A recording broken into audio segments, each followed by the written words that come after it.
What's up, people? Welcome back to Invest with T-Claus. My name is Tevi, and this channel is dedicated to my investment journey, along with coverage on crypto, Tesla, Neo, Virgin Galactic, and ChargePoint. Come for the information and stay for the perspective. It's been a busy past couple of weeks outside of YouTube, but I'm back at it today.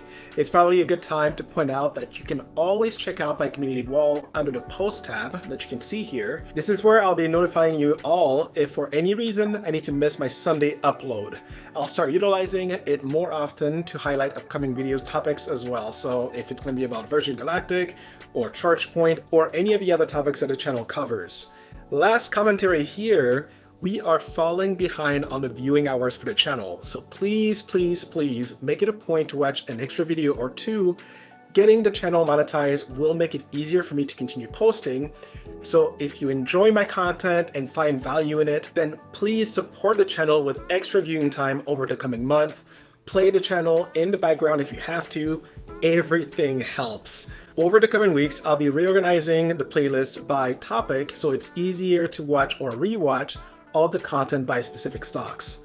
Okay, so now on to Virgin Galactic. This again will be a quick update. It has been about a month since the last time I checked in on them. The stock has not been doing too hot and is down 11.18% in the past week to $4.76, and overall 19.05% since the last time we spoke about them a month ago. That being said, the company itself is still pushing forward on their plans to reach commercialization, which is good, right? So for today, I'll go over the latest news on the announced partnership. This is a big one. Then go over the analyst ratings. We have some changes here, and I'll close with what I'm personally doing as far as buying, holding, or selling. As always, this is not to be taken as financial advice. I'm not a financial advisor. This is my personal approach to investing and the thought process behind it. I'd recommend watching all the way through so that you don't miss out on anything pertinent I will be sharing. Drop the video a like if you haven't already, and smash that subscribe button. Those are two easy ways to show your support to the channel and help it grow if you appreciate the content. All right, let's get into it. So let's jump right in. This is breaking news as of Friday, January 30th. Virgin Galactic has now entered into a new partnership with Redwire. Who is Redwire? Well, according to the press release, they are a global company with several decades of experience developing biotech and industrial manufacturing technology to operate in microgravity. They have built and are operating 20 research facilities for crewed spacecraft, and even more impressive is that half of those research facilities are currently being operated on the International Space Station. So Redwire is the real deal.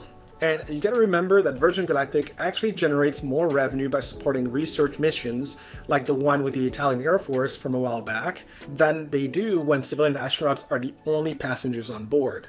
So having the latest and greatest technology outfitted to the Delta spaceships when they return to commercial flight is going to be the key to attracting even more business. So this is a big deal.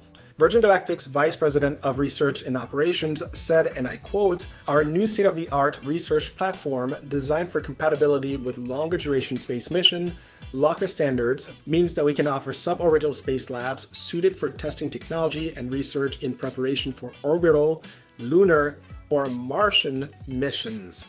Redwire is a pioneer in commercialization of low Earth orbit research, and we're thrilled to partner with Redwire to further enhance Virgin Galactic's proven, safe, and reliable microgravity research platform.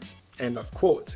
This, again, is a big deal, and what I mean by that is that this is the first time that Virgin Galactic has expressed ambitions to go beyond low orbit operations.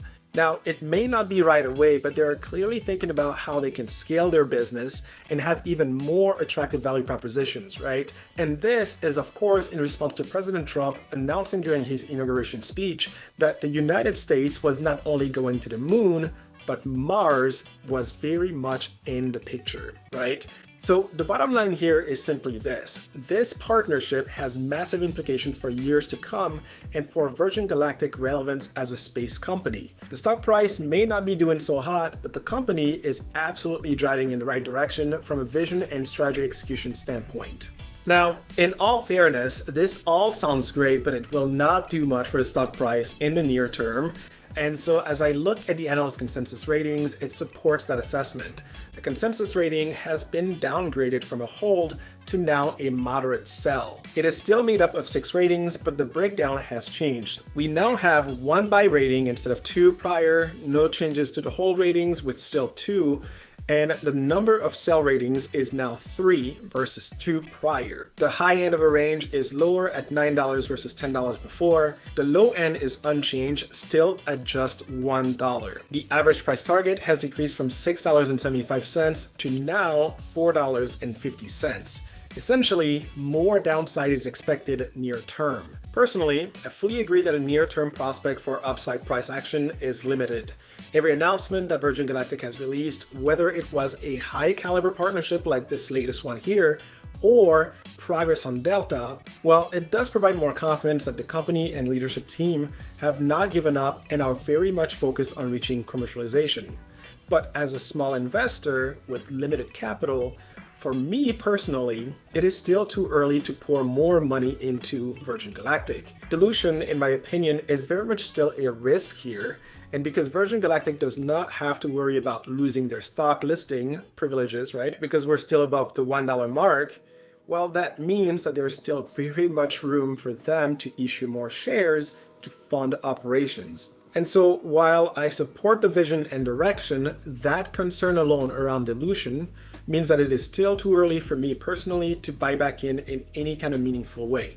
I'll continue to hold my very small position, evaluate how they progress through the coming months. The earliest I could see myself wanting to get off the sideline would be when Delta is fully assembled and ready for ground testing. But even then, I would need to be fully confident that no more stock dilution will take place. Again, for me, that is the biggest thing at the moment, because it is only then that there would be a solid chance for momentum to come back. The bottom line is we are not there yet, but I do like where we are going directionally, and that is where I stand.